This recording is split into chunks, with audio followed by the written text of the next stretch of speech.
সঠিক সময়ে কম্পাসের বিপদের কথা বিহানকে জানিয়ে দিল অনিমেষ। কম্পাসের বিপদ শুনে ছুটে এলো বিহান কম্পাসকে বাঁচাতে। হ্যাঁ বন্ধুরা, কম্পাস ধারাবাহিকের আগামী পর্বতে আমরা ঠিক এমনটাই দেখতে চলেছি। কম্পাস ধারাবাহিকে দেখা যায় ওই মোনালিসা তার দাদুর থেকে আনা প্ল্যান এনে মুক্তিকে বলতে থাকে সবটা।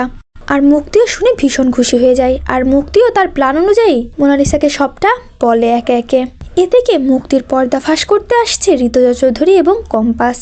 তবে শেষ পর্যন্ত তারা মুক্তিকে হাতে নাতে ধরতে পারে না, কেননা অখিলেশ চৌধুরী আগে থেকে মুক্তিকে কলেজ থেকে পালিয়ে যেতে বলে, আর মুক্তিও ঋতুজা চৌধুরী আসার আগেই কলেজ থেকে পালিয়ে যায়।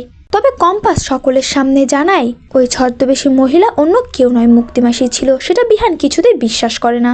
কম্পাস কলেজ থেকে বেরিয়ে পড়ে, কম্পাস বাড়িতে চলে যায়। অন্যদিকে দেখা যায় বিহানদের বাড়িতে মাহির মা এবং বিহানের বড় বৌদি দুজনে মিলে কম্পাসের কথা ভাবতে থাকে এবং কম্পাস যে যন্ত্রগুলো মাহির মাকে বানিয়ে দিয়েছিল যাতে করে তার রান্না করতে কষ্ট কম হয়, সেই যন্ত্রগুলো মাহি এসে ছুঁড়ে ফেলে দিতে যায়। তখনই সেগুলো আটকে দেয় বড় বৌদি, আর বলে ওঠে তুমি এমনটা কেন করছো? মাহি বলে পর্দা ভাই তো বলেছে যে কম্পাসের কোনো জিনিস যেন আর এই বাড়িতে না থাকে।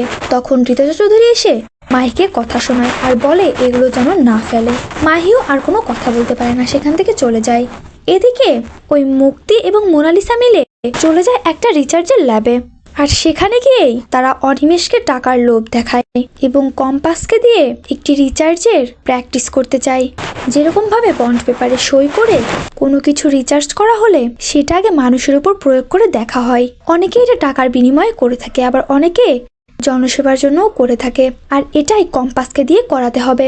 ওই যন্ত্রটা কম্পাসের মাথায় দিয়ে উচ্চমাত্রায় যখন কম্পাসের প্রেশার উঠে যাবে তখন কম্পাসের সমস্ত ব্রেন ড্যামেজ হয়ে যাবে, সে হয়ে যাবে প্রতিবন্ধী। সে চোখ মেলে সবটা দেখতে পাবে, শুনতে পাবে, তবে কিছু করতে পারবে না। অনিমেষকে সবটা বুঝিয়ে দেয় মোনালিসা এবং মুক্তি মিলে, আর অনিমেষকে অনেকগুলো টাকাও দেয়। আর অনিমেষও তাদের কথা মতো তাদের সামনে কম্পাসকে ফোন করে সবটা বলে যে কম্পাসকে অনেকগুলো টাকা দেওয়া হবে, এটার বিনিময়ে শুধুমাত্র তাকে দিয়ে পরীক্ষা করা হবে। কম্পাসেরও টাকার প্রয়োজন থাকায় সে রাজি হয়ে যায়।